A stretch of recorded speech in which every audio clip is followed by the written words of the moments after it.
நண்பர்களுக்கு வணக்கம். நான் தங்கராஜா பேசுகிறேன், 2ஆம் கட்டிலேருந்து. பாருங்கள், நம்ம அன்றைக்கி அத்திக்காய் பறித்தோங்க.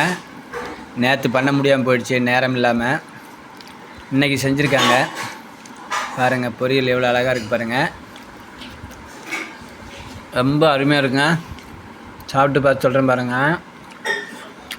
சூப்பருங்க. உண்மையிலே தெய்வ அமிர்தம்னு சொல்லலாம். ஒன்றுமே இல்லைங்க, பொடியாக கட் பண்ணிட்டு அவிச்சு கொஞ்சம் தேங்காய் போட்டு பரட்டியிருக்காங்க, கொஞ்சம் உப்பு, அவ்வளோதான். காரத்துக்கெலாம் நம்ம இதில் எதுவுமே சேர்க்கலைங்க. அவ்வளோ அருமையாக இருக்குது நண்பர்களே. இது உண்மையாகவே சுகருக்கெலாம் அவ்வளோ நல்லதுங்க.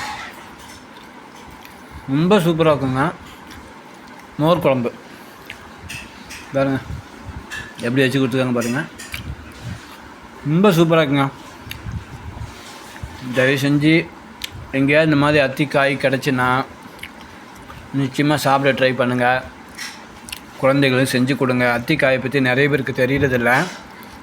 அது என்னமோ சாப்பிட்றதுக்கு உகந்தது இல்லைன்னு நினைக்கிறாங்க. நிச்சயமாக இல்லைங்க. தயவு செஞ்சு முயற்சி பண்ணுங்கள். தேங்க்யூ, பாய்.